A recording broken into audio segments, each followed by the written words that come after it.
Today, the Below Average Joe's MMA show present the weekend preview. And we have a jam-packed weekend filled with Bellator 289, UFC 282, two massive fight cards to wrap up the pay-per-view portion of 2022. We are also talking about a former UFC champion retiring and the debut of one in the United States has been confirmed. All this and more, and it all starts right now. Welcome back, everybody. Thank you for joining us. Episode 255 of the show. I am one half of your hosting duo. My name is Noah Baker. I am coming to you from the great state of Indiana. The man to my right, the man to the west of me on your screen, that is Dominic Salee. He comes to us from the great state of Ohio. But Dominic, you are putting in a performance from a man that comes from the state of Illinois named Michael Jordan. This is Dominic's flu game, everybody. Yeah. How are you feeling, Dominic? Well, I apologize to the audience if you're hearing this raspy voice. It's nothing great, but I'm gonna fight through it here for you guys, this lovely community. I'm not feeling great. I'm coming out of it though. This little illness going around everywhere. Plus, the dentist really banged up my mouth today, so it's just everything's kind of going sideways. But it all gets better when I sit down and talk MMA with this lovely man, Noah Baker. So I'm feeling pretty good, Noah, all things considered. How are you doing as we go into the weekend? I feel good, but I'm cautiously good because so many people around me in my circle have been getting sick, and I typically am always the one that gets sick. Yeah. So whenever I see everybody else getting it, I know that something's lurking in the shadows, ready to just snatch me and infect me with whatever it is. Yeah. So I'm cautiously good, but I understand that there is a reckoning coming to my world here soon. I hope not. But, you know, Dom, whenever you're having a bad day, you're sick, you're laying in bed, you don't want to get up and do nothing. No laundry, no homework, no work, nothing. Mm-hmm. You know what really gets me through those kind of days? What would that be? Our good friends at PointsBet Sportsbook, Mm-hmm. who have a great offer to bring in the holidays for you, the listener, you, the viewer. May I recommend a little stocking stuffer, code MMA Joes. Just put it on a little piece of paper. Put the PointsBet Sportsbook on there. Just put it in the stocking. Mm-hmm. I'm just saying, it's a great low-cost gift. Yes. You know? Yes, very. But, Dominic, there are two – actually, I should probably say what the offer is. PointsBet Sportsbook is going to match on your initial deposit. If you sign up right now, they're going to match your initial deposit up to $2,000, 100% of that deposit. I'm a little clunky getting through it this time, but I keep going off the script, and then I'm just like all fucked up trying to get back to it. So right. there are two ways you can make good on this offer. One, you go into the link in the description of today's episode. You follow that link, you sign up, you put in your deposit, it gets matched 100% up to $2,000. Yes. Or you can download the PointsBet Sportsbook app, sign up through the app, but make sure you use code. Here it comes. Wait for it. MMA Joes. Ooh, MMA Joes. Yes, indeed.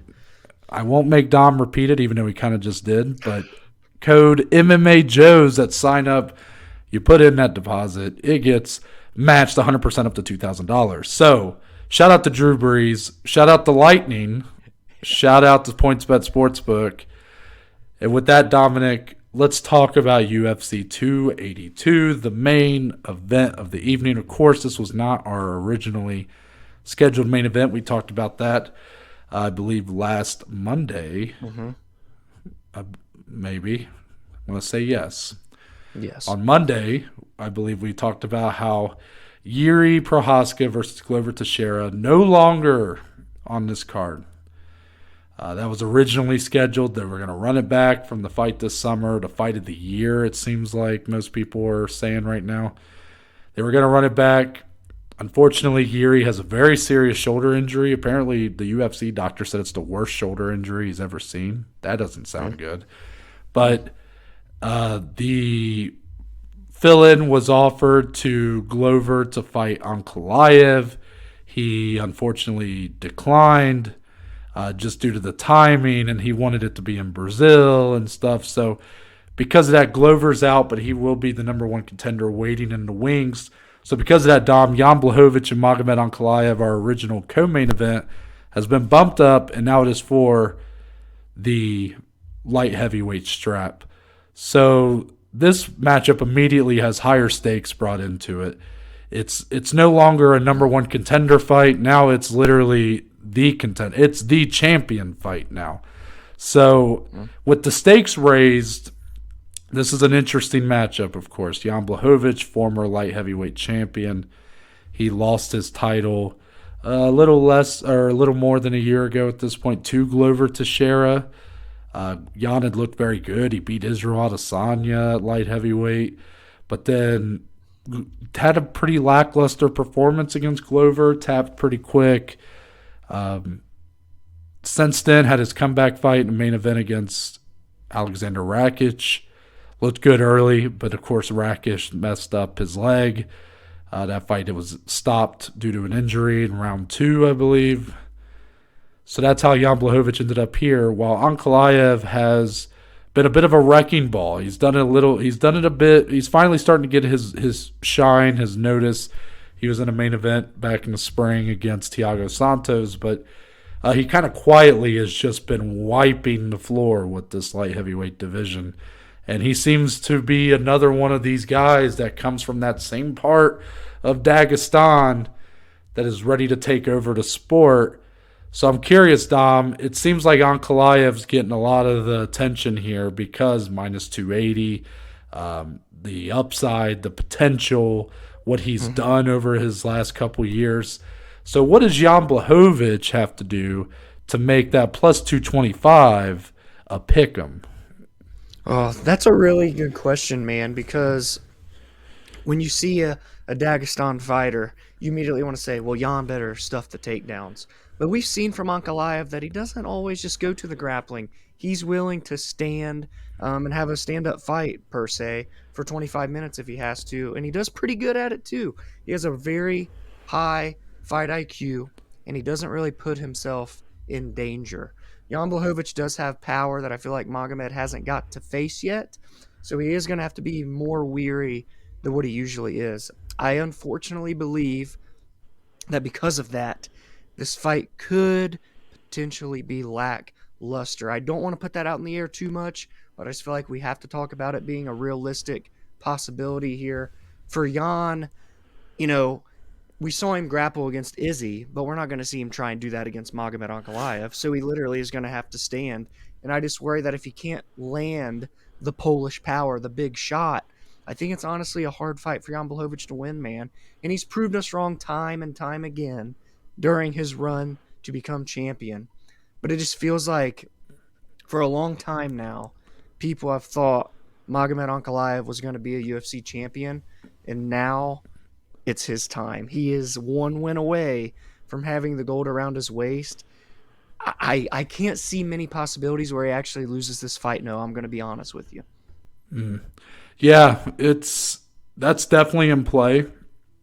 I feel very similar to you, but I have to recognize more than even you do that my battles with Jan Blachowicz and the doubts I've had about him go way back.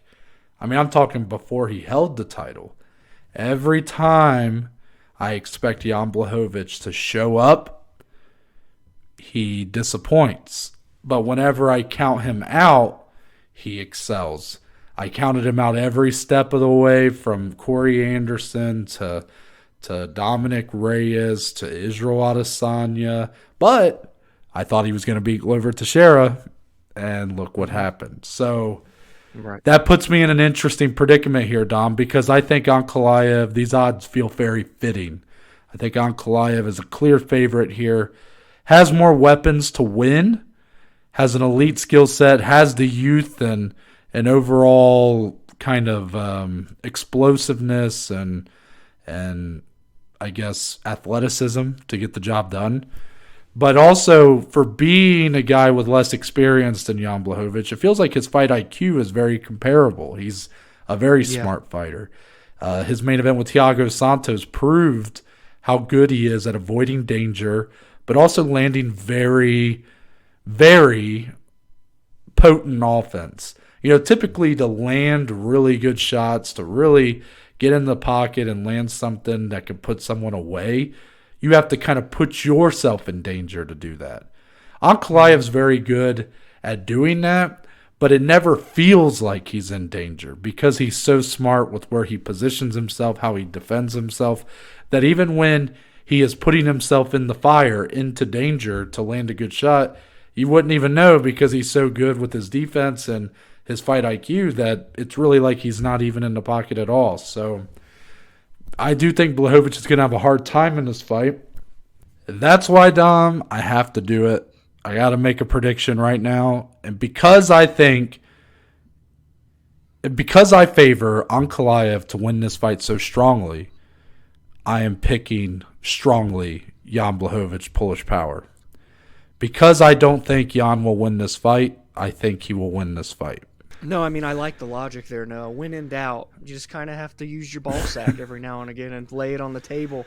I understand where you're coming from. Mm-hmm. Because, again, like I said, he has proved us wrong time and time again when he's been at this championship level. And it's not that I don't know. Like, he can land. And when he does, I think his power, I mean, it's not underrated anymore. And like I said, too, Magomed hasn't had to really face that. The only adversity he's faced was against Paul Craig, and that was in a fight that he was winning all the way until the last second of the fight, and then he got submitted. So, we may, in a sense, get to see Ankalaev truly be tested and face adversity at the championship level for the first time, and it just so happens to come in his first championship fight. Jan has that experience, the 5-rounders, the better competition, all different varies of fight styles. So maybe the experience here may just be enough for Jan to find that wrinkle, that chink in Ankalaev's armor, and maybe that's where the Polish Power lands, Noah. So with that, Dominic, we're going to move on to the co-main event of this card. Perhaps the people's main event, some would say. Maybe the biggest reason to buy this card to many. Paddy Pimblett featured in your co-main event versus Jared Gordon. Paddy Pimblett, pretty heavy favorite as well, minus 260. And Jared Gordon's been around for a while. He's had some good wins, some tough losses. But, he's a veteran for sure. I'm curious, Dom, with Paddy Pimblett, I've had my thoughts on Paddy Pimblett. I like Paddy Pimblett, but I feel like I come off as almost a hater because I don't quite see championship level ceiling potential. I think some people disagree with me, but I think a lot of people that think he does more so look at the star power. And people can tell me if they just disagree with that. But because of that, Dom, I want to know your thoughts coming in. Jared Gordon was a rumored opponent for Paddy Pimblett, I believe, for his last fight. Didn't end up happening. I think he even came out and said Jared Gordon was his opponent, and then it kind of got changed. So at the time, I remember people being kind of surprised and thinking, oh, this might be too much too soon for Paddy. But here we are 6 months later, and now Jared Gordon's back in this position. So is this going to be too much too soon for Paddy Pimblett, or do you believe this is the right matchup for this time and place in Paddy's career?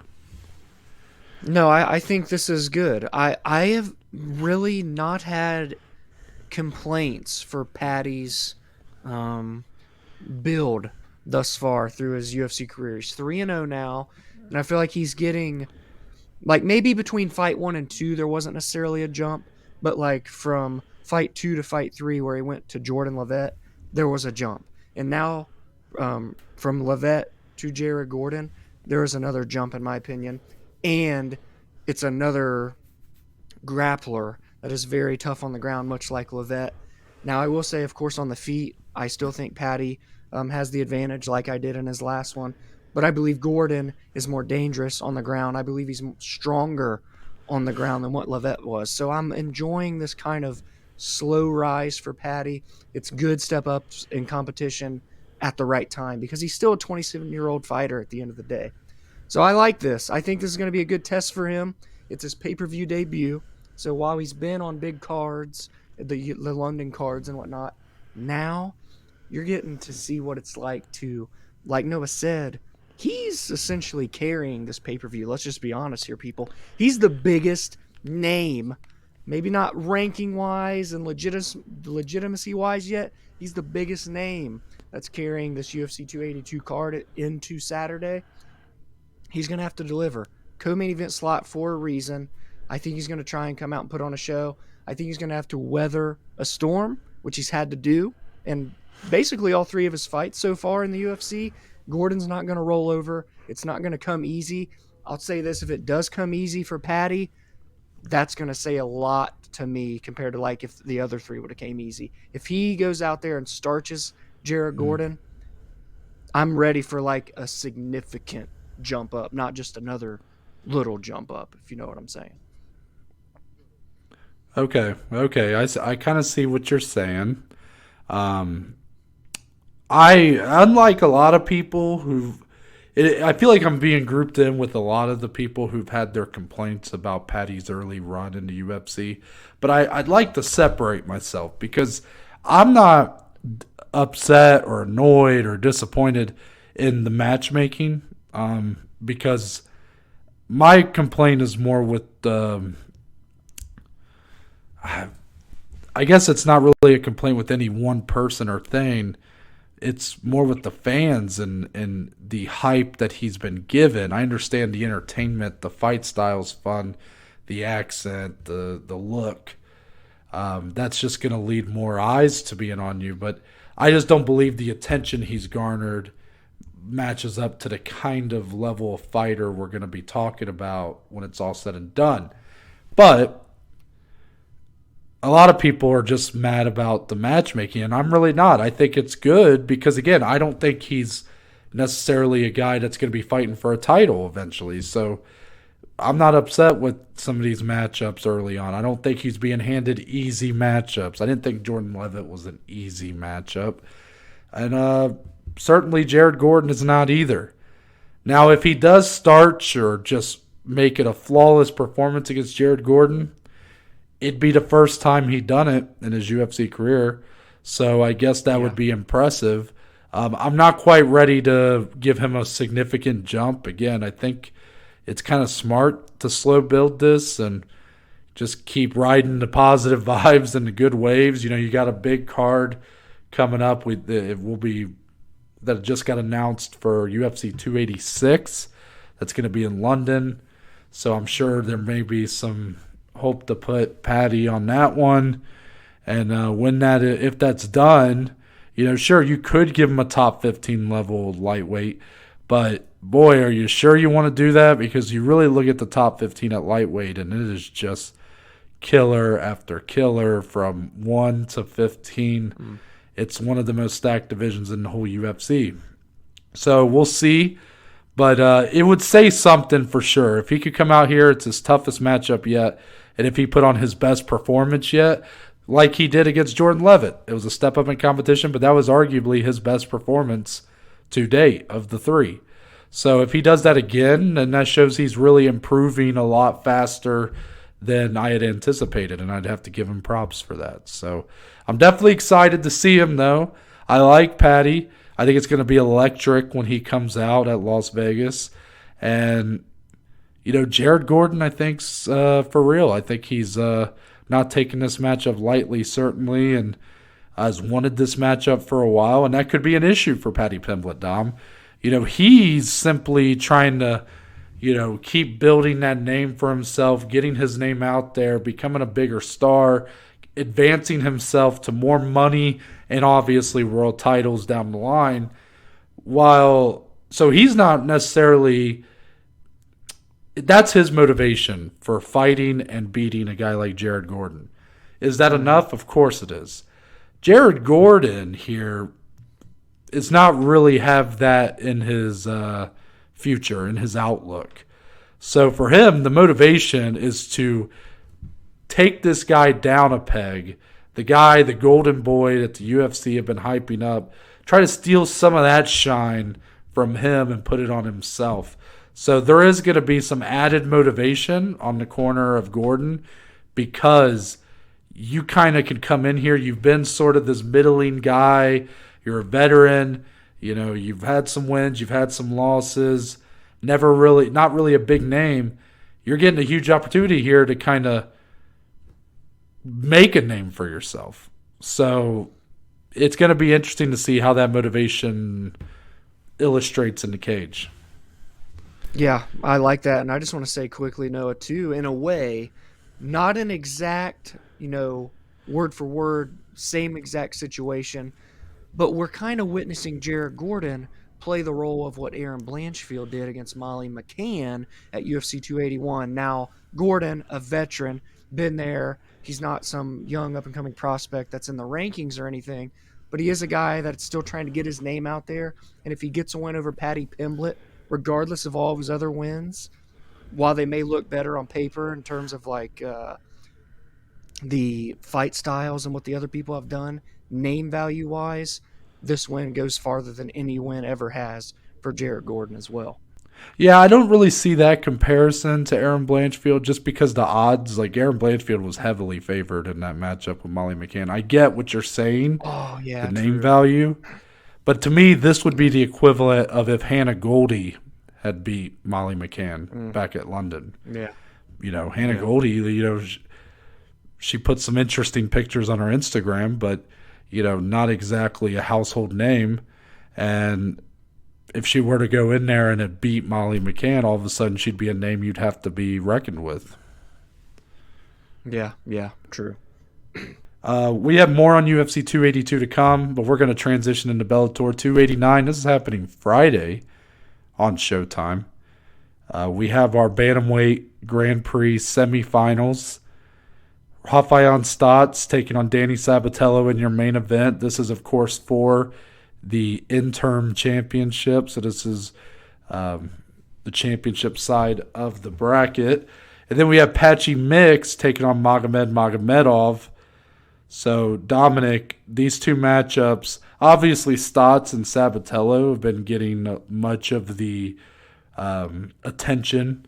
They've been doing a lot of the leg work. They've been going on like the MMA Hour, and even Barstool Spinning Backfist had them on. And, they're really promoting the shit out of this thing more than any other Bellator official is doing. Yeah. So thank those gentlemen for that. And even at the show we went to in Chicago, they brought him into the cage, had him face off. Danny Sabatello, doing his thing, a little shoving match and whatnot. Of course, building some interest. So, but when it comes to these two matchups, what are you kind of on the lookout for? What X's and O's are you sort of interested to see how the matchups unfold?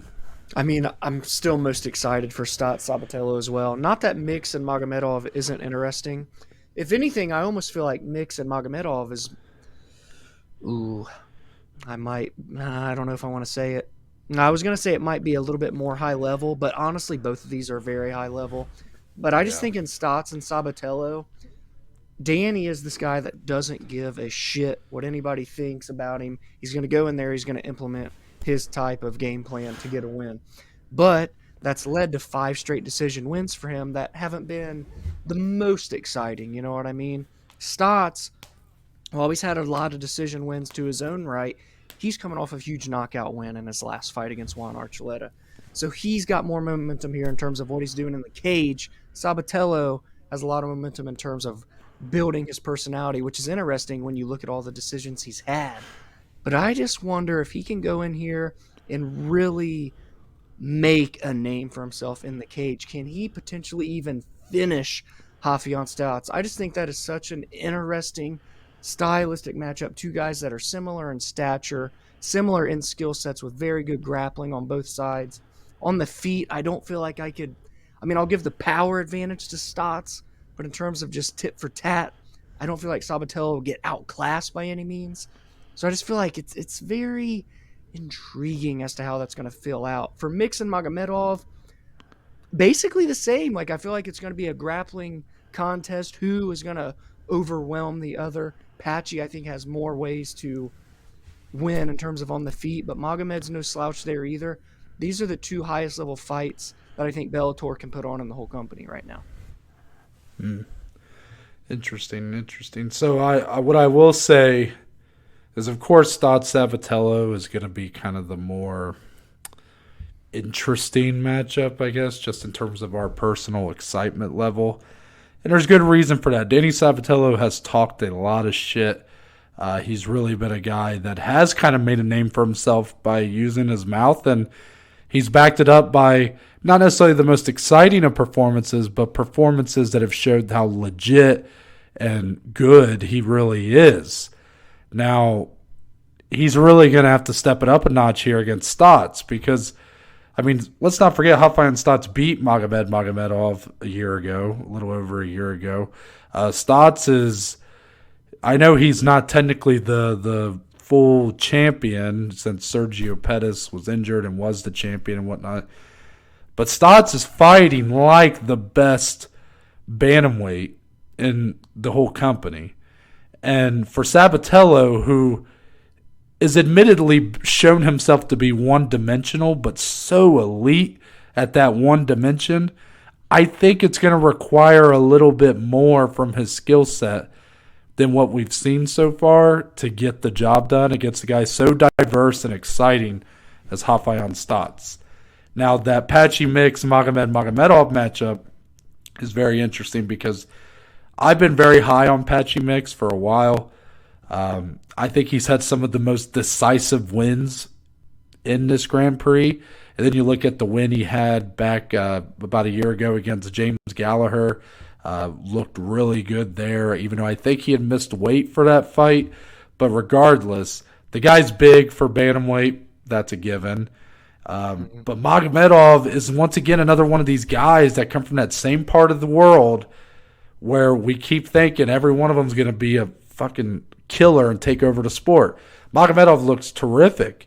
But I think since he lost to Stots, I think some of the steam has slowed down. The Magomedov train has slowed down just a bit. And people maybe aren't as, they're not looking at him like they were. At one time, he was being looked at the way like Usman or Magomedov is being looked at. And now I feel like that's taken a bit of a pause, a step back. But he could come in here and show like, no, that was not a fluke, but that was a one-off. Like, I'm back, I'm still as legit as it gets. And if he were to dominate or finish Patchy Mix, I mean, just because Stots Sabatello is getting to shine, that's the title fight. The winner of this fight is going to have a hell of a time if one of these two in Mix or Magomedov come in and put up a hell of a show against the other. This is not going to – don't feel like Stots Sabatello, the winner of that, is a given to win this whole tournament because it is far from the case. Yeah, for sure. And also on this card, we'll just mention Liz Carmouche, your women's flyweight champion, will be fighting the woman she took the belt from, Juliana Velasquez. It was a nice moment for Liz Carmouche, Dom, when she won the belt because Carmouche had been a pioneer of sorts in women's MMA. She had been there from day one. She was one of the initial women brought over to the UFC. She fought in the very first women's title fight in the UFC against Ronda Rousey, but had never won the big one. She had fought in Strikeforce before that, never won the title there.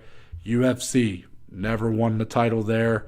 Comes over to Bellator, looked like she was never going to win the title there, but went on a bit of a run, earned a shot against Velasquez, who a lot of people, including us, were high on.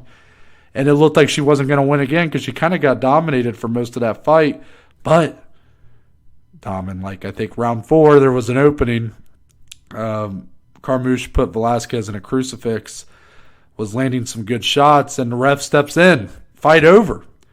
So what was a happy, feel-good moment for Liz Carmouche was sort of soured and ruined by the fact that it was a bit of an early stoppage. At least that was the talk of the town, and because of that, they run it back here to prove if that win was a fluke or if Liz Carmouche is just that fucking chick.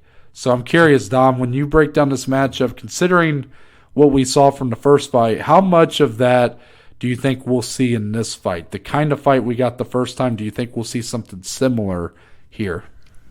Yeah, I mean, if my memory serves me correctly, and pardon me if you said this and I could be repeating you, I got loopy brain today. Juliana was pretty much convincingly winning that fight for the most part too until that opening happened there.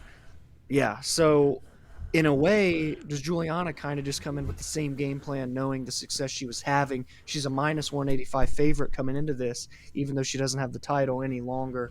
For Liz, she has shown, I guess, newer wrinkles to be 38 years old. I mean, she's finished 3 of her 4 wins in Bellator, which I think is impressive. But I almost feel like I need to see something else new. Otherwise, Juliana will be able to make proper adjustments. Not even major adjustments, but just to ensure that she doesn't have herself in that crucifix position again. Because if she doesn't put herself there, she possibly goes on and just defends that belt, and she's Ann still. So Carmouche, I almost wonder, does she have to be more assertive? Does she have to be more aggressive like we've seen her do in these other Bellator wins? Maybe that catches Velasquez off guard. If Carmouche decides to kind of be a little slower again, I don't know if Velasquez will allow the openings to happen 2 fights in a row. So that's what I'm going to keep my eye on for in this rematch here. I was hoping you would talk for just a second longer while the odds popped back up, because I don't know who's the favorite for this matchup. It's Juliana Velasquez minus 185. Yeah, so it finally kind of comes across after I asked the question. So it seems like the audience favors that, or not the audience, the people in Vegas, the smart people that put these odds together, they seem to favor that first matchup as being a bit of a fluky, kind of just 1 in 1,000 shot to win, took it, got it, had some help from the ref kind of stepping in quickly. I think at the time we both kind of thought that even if it hadn't been stopped right away, it didn't look like she was going to be getting out of that. Like, it looked like they were, it was just going to be more damage. If I remember right, I think that's how we felt. That's the issue with doing this podcast, is you can't really hide how you felt at the time. There's proof out there. So if people want to bring receipts and show me how I really feel about this, I will welcome it. But I tend to favor that as well. It's hard to look at past Juliana Velasquez, but Dom, there is a serious thing to consider, and that's Juliana Velasquez looked so good when she won the belt from longtime champion Ilima-Lei Macfarlane. But in her 2 title fights since then, even with the way she was beating Liz Carmouche, I don't remember walking away from that fight saying, even if she had won a 5-round decision, I don't think my takeaway would have been, man, what an awesome performance from Juliana Velasquez.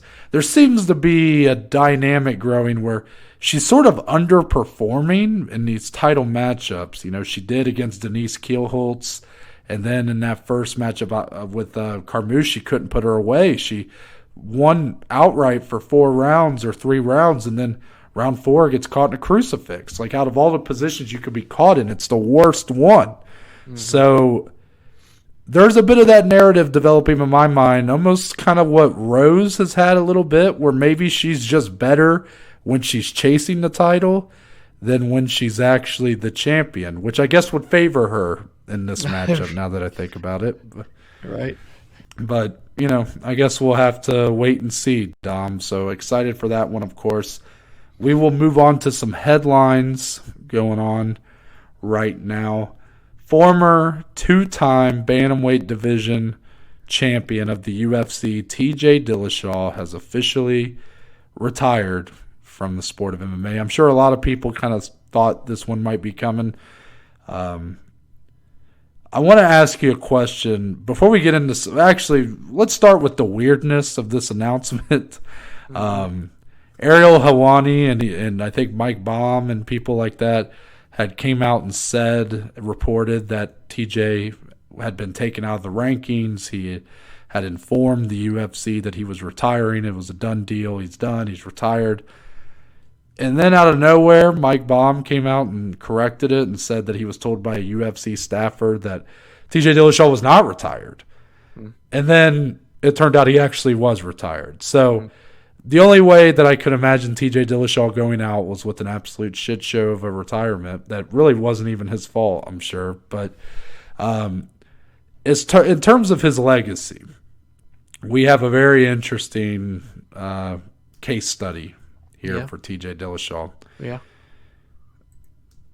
When the dust settles, Dom, I don't want you to look at our personal feelings because I know, we feel a certain way. Sometimes we feel differently than the majority. Sometimes we fall in line with the majority. So take our feelings out of it.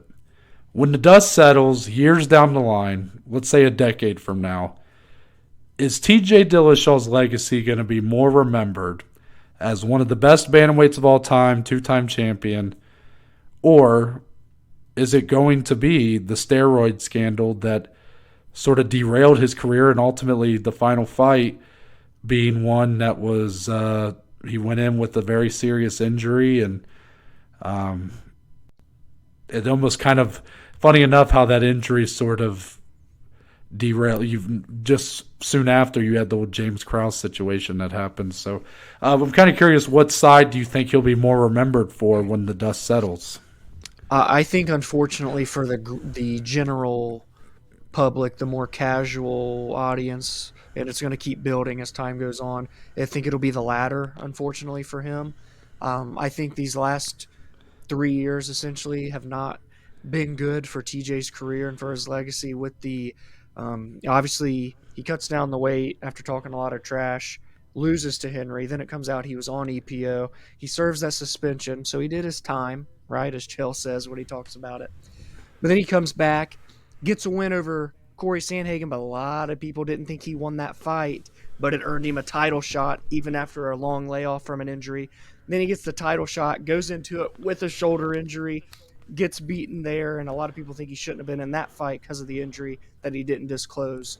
That's a whole lot of drama, and I feel like the focus will be on that instead of the incredible career and the legacy that he built and putting the 135-pound division, those little guys, quote unquote, on the map. He was one of those people that spearheaded it. So I think it's going to unfortunately be outweighed. For me, I'm going to try and look past that and look at the legacy before that. But for the general public, I think it'll be these last 3 years. Yeah, do you really think it's the casual side, though? Because I feel like a more casual fan may be even unaware of the steroid or the steroid scandal, whatever you want to call it, of TJ, and only see the athletic achievements on paper. The two-time champion, maybe the pay-per-view headliner with he's headlined with Cody Garbrandt, of course, and whatnot. So I feel like it's more the hardcore fans that are going to cling to this the steroid scandal and really, or the EPO issue, and really never let it die to the point where he's just always going to be remembered as the snake and the EPO, the CEO of EPO and all this stuff. So it's unfortunate. I mean, it's self-inflicted, right? He ultimately did the crime, if you want to call it a crime. He had to do the time, and that time, yeah, he served the suspension, but it doesn't mean that the court of public opinion saw mercy on him after that. And because of that, that's ultimately the price he had to pay. I don't feel sorry for him, honestly. I mean, I don't have an issue with TJ. He served his suspension. Yeah. I was fine with him coming back. He got a win over Corey, which, controversial as it might be, got the title fight. I wasn't mad at him getting a title fight. There's obviously a lot of shades of gray in that kind of issue of a fighter going in, not disclosing an injury, all that stuff. But yeah, I had no issue with TJ getting the opportunities he was given, especially that title fight, because I said, guys, after you serve your suspension, you don't just fall to the bottom of the totem pole. The guy was the damn champion of the division when he was putting on the suspension. He relinquished the title, so he should be back in the title picture. But I don't necessarily feel sorry for him because I just think it's self-inflicted. But I will probably remember him more for the actual athletic achievements because, like I've said time and time again, I think if you really unveiled the curtain, you would see that the majority of your favorite fighters have probably done or are doing some form of enhancer, steroid, whatever, EPO.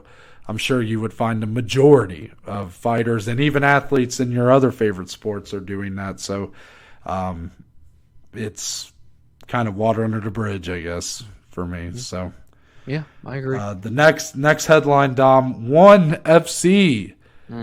They had been talking about, of course, their U.S. debut. They have the partnership with Amazon Prime now. That's been going pretty good. And now they've announced the debut. When that U.S. debut, when they will be hitting U.S. soil, Dom, and it'll happen on May 5th at the First Bank Center in Colorado, and it'll be headlined by the trilogy bout between Demetrious Johnson and Adriano Moraes for the flyweight title. Your thoughts on this announcement and ultimately this fight being the one that spearheads and headlines this big card? I mean, if they're going to come to the United States, who else to have on that main event card than Demetrious Johnson is how I'm kind of viewing this here. I think it's going to get more attention than what another main event would do. That way he can garner some more viewers for the remainder of the card. Maybe they put another title fight as a co-main or something like that. I am curious to see how that card will fill out. That's quite a ways away now, 6 months. So I think it's awesome. I'm glad that they're trying to get more viewership here because they know how strong the sport has grown here in the United States over the past 30 years, essentially. And ONE's kind of not forgotten, but, for us, significantly it's UFC, PFL, and Bellator here in the States. But ONE is huge when you look at it on a global scale. So bringing it over here, having an event, the ONE Prime Video was already a great move. Now, I hope this is a huge success for ONE. I really do. Mighty Mouse getting to headline in his home country again, too. It's probably feels really good for him, Noah. It'll be very weird to see that rule set also implemented in the United States. The knees to down opponents and stuff. Colorado, of course, that's why they went there, because Colorado was the state that passed that rule set and put it into effect to where it's allowed to be used. I remember there was some backlash. Mark Ratner, right? Am I saying that's his name, right? So Mark Ratner was the one that came down pretty hard on Colorado, saying they shouldn't have done that. But I'm excited to see how it looks. Over in America, it should be interesting. Oh yeah. We'll move on to the rest of UFC 282. Let's start with Darren Till versus Dricus du Plessis. Dominic Dricus said in a little tidbit I heard, I'm not sure if this was from an interview or what. He said if Darren Till doesn't have an injury coming into this fight, he sure will have an injury coming out of this fight. Your thoughts? I mean, if you looked at Dricus's last fight, I'd say you're damn right, because you're probably both going to come out with an injury in that game. Yeah. I still can't get over what we saw from Dricus in that last fight. I don't know what the fuck that was. Yeah. It was awesome, but it was also like I'm speechless now. I don't know what to say. I mean, the man looked he both looked like the deadliest striker I've ever seen and also looked like a man who had never thrown a punch in his life. I don't know how else to explain it, Dom. It was absurd. But if he comes in with that kind of style where he was kind of chin up in the air, swinging a lot of punches, a lot of looping punches, I mean, Darren Till might have a field day here because we know Darren Till's an exceptional striker. And that's one thing he does very well on is he keeps it straight, comes at you with a lot of punches and bunches, a lot of good combinations. it could be a field day for him, but we also know the personal and physical struggles that Darren Till's went through over the last few years.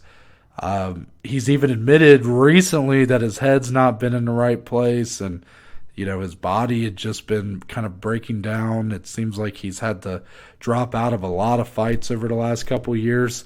So what kind of Darren Till are we going to get here? Are we going to get a close to 100% Darren Till? Or are we going to get the guy that came in against Derek Brunson with a damn torn ACL and looked like he had not really trained in weeks due to that? So that's the question for you, Dom. Can we really expect the best Darren Till here, or do we have to reserve some of those expectations until a little bit of believe it when you see it? Yeah, I think you have to at this point in time with Darren Till. I mean, this is a guy that's fought 3 times since November 2nd, 2019. 3 fights in 3 years, 1 fight a year. He's had major injuries. He's had to pull out of a plethora of fights. I mean, it sucks, but we're previewing this fight, and I don't even know if it's going to fucking happen on Saturday. Like, I just hope we get to see him get to the octagon, and then when that cage door closes, this should be a potential fight of the night contender. Dricus is going to bring it. Darren's a great striker, and he's very clean on the feet. But Dricus has a lot of power. We've seen Darren Till get halted by power before. I don't think you can, even if you're a Darren Till fan, and I respect you for it, you can't come in here and think he's just going to look like he once did, because we just haven't seen that Darren Till in a long time, Noah. I mean, really, even the Darren Till that beat Kelvin Gastelum wasn't that same Till that was going into the Tyron Woodley fight. Like, when that fight happened, it seems like it's just changed the trajectory of his career. He's missed a lot of primetime years as well. Granted, he's only still 29. I just have my reservations, and I think that's deserved, unfortunately. I do think you're right that there's a bit of, we haven't seen that same guy. But when you really look back on it, Dom, if you ever after the Cowboy Cerrone performance where Darren Till looked like a fucking stud, even what fight since then has really looked like that? Because even if you go before, obviously Tyron Woodley smashed him, but before that, the Stephen Thompson fight was certainly not the kind of fight to write home about. It wasn't the kind of fight that normally would put someone in a title fight. But Darren Till just had this star power about him, this glow, this guy that was just, rising through the ranks, and he beat one of the top contenders at the time in Wonderboy. They really felt like they just strap a rocket to him, and then obviously he got knocked down a peg. I almost wonder if when people say, what you just said, where, we just haven't seen the same Darren Till in so long, even the Kelvin Gastelum fight and all that, he's not that same guy. I just don't know if he was ever really that guy, to be honest with you. I like the guy a lot. I want to believe that some of that potential that we still see for him is still there. But maybe we were all just duped by the UFC hype machine from day one. Cowboy Cerrone admitted going into that fight he had never heard of Darren Till, had never watched a single fight of his, and then he went in there and got smashed. Well, yeah, because, did you not hear what I just said? The guy literally didn't really even prepare for his opponent. He just sort of prepared for a fight, and he got a guy that was a really good striker. That's going to happen. But ever since then, when he's fought more top-level competition, and there's not been a fight that's really told me he's the guy that the UFC told me he was. Yeah. That's just the truth of the matter. He's looked good in some of his losses. I mean, the Robert Whittaker fight, I thought was one of the best performances he's had in his career, and he lost that fight. The Kelvin Gastelum fight, he showed flashes.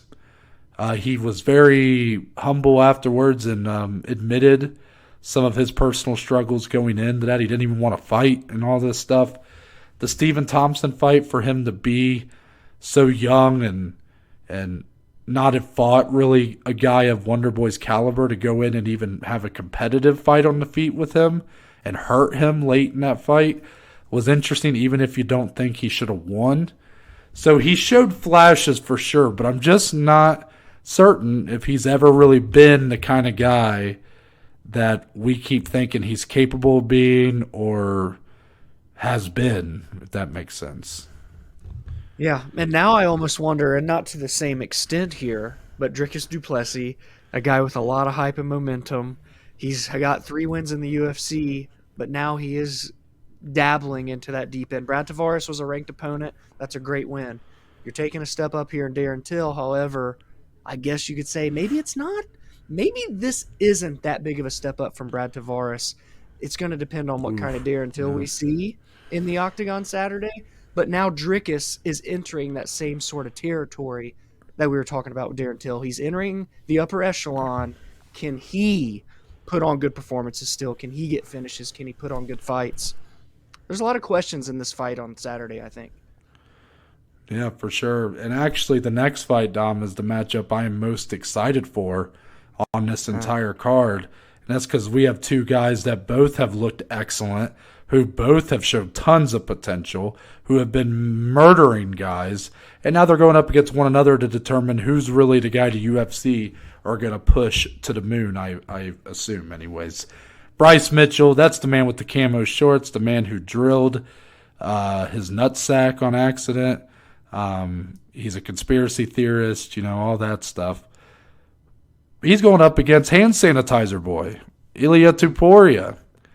So what an interesting kind of choose your fighter little character screen we got here. You got hand sanitizer boy versus camo conspiracy nut job. So I love it though. I love this fight. I love these 2 guys as characters of the sport. I think they're, yes, let me tread lightly on the Bryce Mitchell one. I understand that a lot of his comments or a lot of his views are very controversial. They're, some may say dangerous or whatever you want to say. But, I tend to not take things too seriously. Some will look at that and say I should or should, whatever. But because of that, I just think that they're both colorful characters, and I sort of appreciate them for that reason. They add a little something different to the sport, something you would never see, like, in our other major sports of America. And maybe we shouldn't, but it's fun that MMA kind of still has some of these types of people hanging around. But really, regardless of that, the main thing here is the matchup, Dom. And that's because both these guys, like I said before, have looked phenomenal. Bryce Mitchell coming off that win over Edson Barboza, just basically swept the cards easy. That was a big step up for him. Ilia Topuria yet to have that big of a step up, but this is his moment. So while Bryce Mitchell and him are in similar places in their career, because the winner of this really gets gets the jetpack strapped to him and shot to the moon, Bryce Mitchell's already got that legitimate win. Ilia Topuria is trying to use Bryce Mitchell as his legitimate win. So when this matchup is kind of being broken down in your eyes, Dom, Topuria, though, slight favorite on this card. Why is that? Why is Topuria a favorite? I feel like more people are aware of Bryce Mitchell. So maybe explain to the people why Ilia Topuria is a slight favorite. I feel like Ilia Topuria is coming in as the favorite probably because I think when you really do break it down, he just has more ways to win. Like, Bryce Mitchell, yes, can submit you and win a decision. So it's like, oh, that's 2 out of the 3 methods, Dom. What are you saying? But if you really do look into it there in terms of like the defense for Ilia too, he's pretty good on the ground. Let us not forget he has more submission wins in his career than he does knockout wins. So he's going to be no slouch down there against Bryce. I think he has the skill set to keep it on the feet. And we've been saying, and I know we were saying it going into Mitchell's fight against Barboza, we wanted to see him continue to get better and better on the feet. And I think we've seen small little glimpses, but we haven't got to see it over a long period of time. I feel like if anybody's going to bring that out of him, it could be Ilia Topuria, because I don't know if he's going to get taken down at will like all these other opponents are that Mitchell has faced. And don't let the UFC fool you guys. This is somebody's has got to go. Bryce Mitchell is 15-0. Don't let that one loss that the UFC shows fool you. That's from the Ultimate Fighter. I don't know why they won't take it off of his record. This is 15-0 versus 12-0. Potential next future title contender, if you will, in this featherweight division. Something's got to give. And Noah painted it perfectly. Bryce does have that one notch above Ilya. So the fact that Ilya is using Bryce to try and get that back in terms of their race to the top makes it even more of an interesting dynamic. The personalities, the fight styles, everything about it, phenomenal fight. Probably, yeah, I would say most excited fight on the card. Completely agree. Let's move on to the prelims. Jairzinho Rozenstruik, Chris Daukaus. Dominic, I feel like these guys have fought 72 times already. Yes. Am I crazy? Am I crazy? Is this fight not headlined like 10 fight nights in 2022? It really is one of those heavyweight fights, huh? Noah? I swear to God, I saw this on when I was looking at the card today. I said, huh? They're fighting again? And then I looked and I was like, wait a minute. These guys have never fought one another. I mean, is this 7 degrees of bacon or whatever they call it? Like, I don't know if you ever heard of that game, but I swear these two feel like they fought each other. And I don't know if that's really a compliment to this fight, to be honest with you. Both these guys are in a tough spot, right? They're kind of just bogged down in this middle of the heavyweight division. Not a lot of positive momentum, but certainly have the potential to string some wins together, make themselves a more legitimate threat moving forward. Chris Daukaus feels like the guy with more potential, but after back-to-back main event losses where he got finished by Derek Lewis and then Curtis Blades, it's really halted some of that momentum. There was a whole debate, Dom, if Chris Daukaus or Tom Aspinall were going to be the next guy in the heavyweight division. And I know Tom Aspinall out with injury for a while, but it's pretty clear who won that race, at least for now.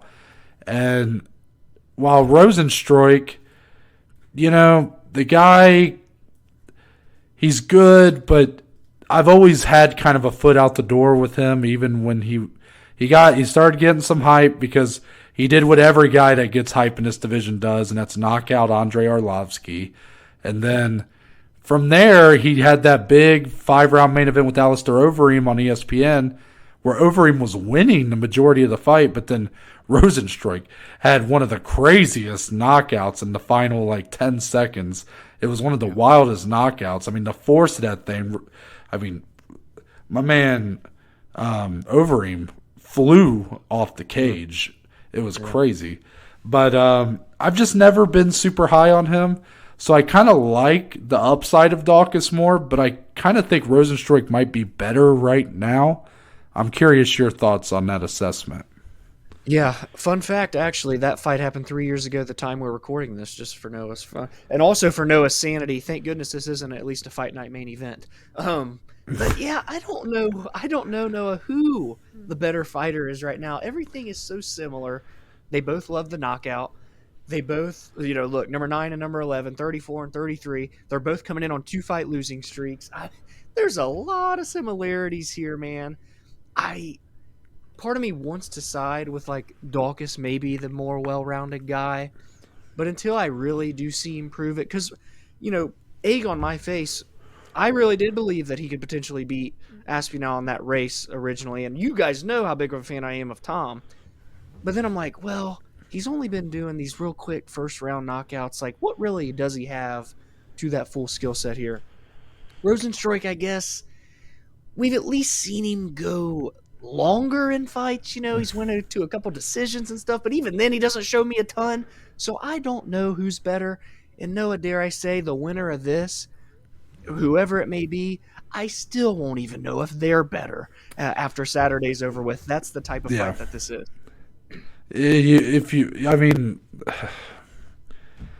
That's the thing about this fight. I hate to be so mellow about it, but there will be nothing learned by either of these guys. No matter who wins or loses, I can assure you this will be the result that I forget the most from this card come 6 months from now. If you ask me, to name fights from this card, I'd probably name every fight on this card, and this one would be the one I'd forget. Yeah, yeah. Because I just assumed it happened 10 other times in Fight Night main events in 2022. Right, exactly. Anyways, next fight, Chris Curtis, still got that number 15 next to his name, looks to bounce back against Joaquin Buckley, who's certainly been making a decent run recently. Surprising odds on this one, I must say.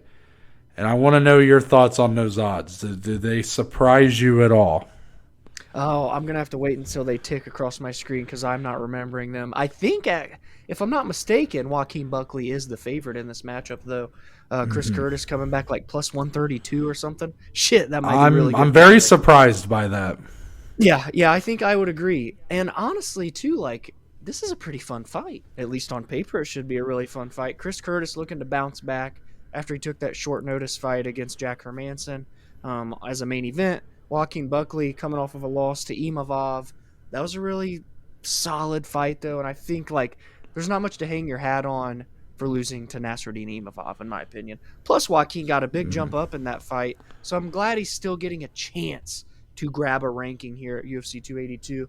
It should be a striking match, but I'll say both these guys are a lot more well-rounded than what their fights say, and I think we've seen more of that from Buckley. We've seen him utilize grappling. We've seen his cardio improve a lot fight by fight. And for Chris Curtis, his takedown defense is incredible. Very good boxer. This is a really fun fight, a really interesting fight. Honestly, to me too, I feel like it's a pick'em. What do you make of the odds, since you seem pretty surprised? Well, I'm suspended from betting on the sport of MMA, as you all know. I'm suspended from the below average bet slip. But if I could bet on MMA, then I would be hammering. And I can assure you my ghost bets for the week, I might do a 2-unit ghost bet, which doesn't really matter because I still have to get all 3 of them right. But just for my own, I might even do 3 units, Dom.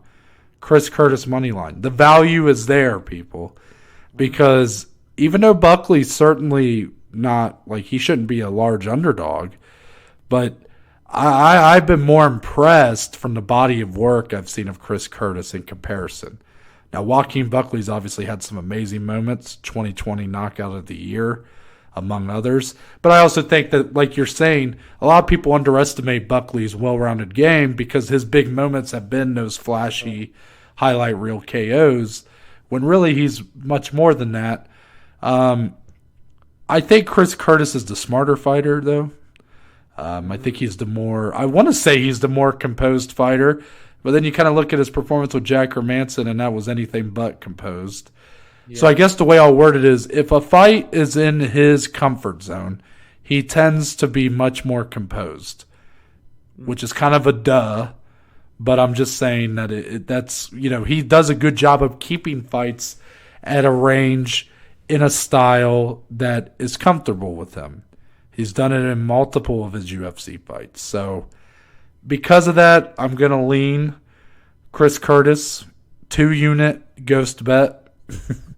And any other thoughts, Dom, before we move on to the last one? Maybe a 3rd unit, Noah. That's all I'm saying. Here we go. Agreed. Billy Q taking on Alexander Hernandez. So Billy Quarantillo back. Billy Quarantillo feels like with each fight they do these massive jumps and then massive backpedals in the kind of competition they put him up against. Billy Q gets a top 15, like nearly top 10, and then he goes back to fighting a guy who's kind of middling in the unranked category, and then he gets a win over that, and he gets catapulted back into the top 15, and then back into the... So I feel like here against Alexander Hernandez, of course, at one time a guy that people thought might be or maybe he was the self-proclaimed future of the division or whatever he had to say at the time. He's not really been that, though. He's sort of middled out. I think he kind of is who he is at this point, a good fighter, but not great. And Billy Q should win this fight, but Alexander Hernandez certainly has the strength and overall, I feel like he has a strength advantage here, and that could be much to his benefit against a guy like Billy Q, but I think Billy Q should win this fight and will win this fight. I like the confidence there, Noah. I think this is a really interesting matchup. It's two guys that are coming off of losses, but it's two really good competition in what happened to be like, big jump ups. Billy Q fought against Burgos, and Hernandez fought against Renato Moicano, Noah's favorite fighter for 2022. So Yeah, this sure. is a really, because Hernandez, like you said, all that hype. I'm pretty sure, by the way, guys, he was the last guy to beat Beneil Dariush, and he knocked him out. I'm just saying, it's kind of a crazy stat Yeah, there. that's a good point. Yeah, but Billy Q, it's been a year since he's fought, so I worry a little bit about like the ring rust here against Hernandez, who's been active. I don't really know how I see this one going. I'm interested and fascinated that you're pretty confident in Billy Q. I'd like to think I am, but you just never know what you're going to get with Alexander Hernandez. Sometimes he looks like a world beater, and other times he just leaves a lot to be desired, man. I don't know. Billy Q, I just feel like even in defeat is a more consistent fighter. You know what you're at least going to get from Billy Q. 100% more consistent. Yeah. And I just think that Alexander Hernandez, since that Beneil Dariush win, any of his wins since then have never been to very credible or legit opponents. Yes, yeah. I could regret saying that, but I feel like that's probably true. No, it's true. Yeah. It seems like when he gets that step up is where he struggles, and Billy Q is that step up for him. Although coming off a loss to Renato Moicano, has he fought since then? That was his last fight. When was that fight? Okay, that was February. Yeah. So really, with the ring rust thing, I mean, it's not been that much sooner since we saw Alexander Hernandez. November to February. So I'll just say that Moicano fucking steamrolled Hernandez, and it feels like he's getting a tough follow-up draw in Billy Q, a guy who, lost to Shane Burgos, but that was an amazing fight, and one that Billy Q was fully in there from start to finish. So I think it's a tough draw for sure for Alexander Hernandez. Safe to say you feel comfortable with a minus 170 money line on Billy Q. You like that line? Yeah, it might be a ghost bet for this week. I might do 2 units on that one. I mean, I might just be hammering. Might be hammering a ton of units here. I don't know, but with that, Dominic, there's only one way we end the show around here, and that's with the little thing we like to call closing statements. Part of the show where me and Dominic talk about anything and everything, MMA related or not. Dominic, you've made it through to the finish line here of your flu game. I'm curious if there's any closing statements to send us out for this Thursday. Yeah, I actually do have one. It's related to medicine because I've been on a lot of meds this week. It's a kind of a two-parter because, one, do you prefer pills or liquid when you're taking like your flu meds and all that fun stuff? And if it is a liquid, which I'm assuming a lot of people are going to say, at least I would think, what do you kind of prefer? Because I've had 3 different kinds this week. NyQuil and Dayquil have come out with a honey-flavored. Apparently honey's really good for when you're sick, so people are starting to throw that in medicine. I've had cherry. And the OG from being a little kid was grape. Does anybody have a go-to flavor, or are they all just ass? Let me know, because I have found myself at least not doing as many after I take the honey-flavored medicine compared to some of the other ones. So let me know. Not having the heebie-jeebies after taking a shot. There was some medicine as a kid where you like almost wanted to get sick so you could drink some of that medicine. Was that grape? I don't remember what medicine that was. I feel like I know what you're talking about. There was some liquid medicine that you would take as a kid. Maybe it was bubblegum flavored. I don't know. Or maybe that's the one that you get the heebie-jeebies on. I'm unsure. Give me the pills all day. I take pills like a fucking champ. 3 at a time, Dom. Woo. That's what this... Small mouth, big throat. He can't pop for apples, but he can down the pills. So I've been getting a lot of practice over the last year. But even when I was growing up, my mom's like, man, because my sister, I guess, used to always bitch about, as a little kid, about having to take pills. So my mom would always have to get her the liquids. Whenever she laid a pill out for me, pop that sucker in there. Yeah. Didn't even need to drink any water. Just cocked the head back, swallowed that thing.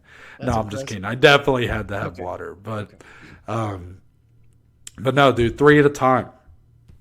That's impressive. I mean, if someone can do more than that, let me know. But I We're may gonna try have to a even. competition. Instead of doing bobbing for apples in the fall, we're just gonna do popping pillies little battle. Prescription, of course. If Yeah. Right. Of course, for research purposes. Yeah. But my name's Noah Baker. That's Dominic Slee. We are but just two of the below average Joes, and we'll see you guys on Monday.